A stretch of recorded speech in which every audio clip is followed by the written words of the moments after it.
জয় শ্রী কেদার, হর হর মহাদেব, জয় শিব শম্ভু।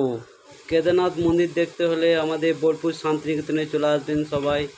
কেদারনাথ মন্দির দেখে যাবেন। আমাদের বোলপুর বুকেই কেদারনাথের মন্দির তৈরি হয়েছে, খুবই সুন্দর, একদম কেদারনাথের মন্দির মতন তৈরি করার চেষ্টা করেছে। আশা করছি সবারই ভালো লাগবে। জয় শ্রী কেদার। আমরা সবাই এসেছিলাম।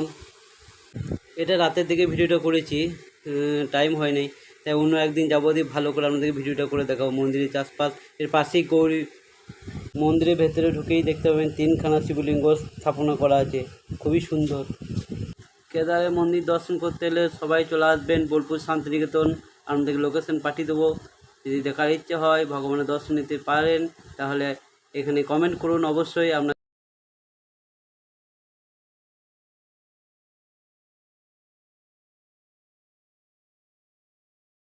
জয় শিব শম্ভু। সবাই দেখে যাবেন, খুবই সুন্দর, মন জুড়িয়ে যাবে। এলাপারে বাবার ধামে পাশেই ইস্কন মন্দির আছে, সবাই আসবেন এখানে। বাবাকে প্রণাম জানিয়ে আজকের মতন শেষ করছি। আবার পরে ভালো ভিডিও দেওয়ার চেষ্টা করছি, নেক্সট ভিডিও।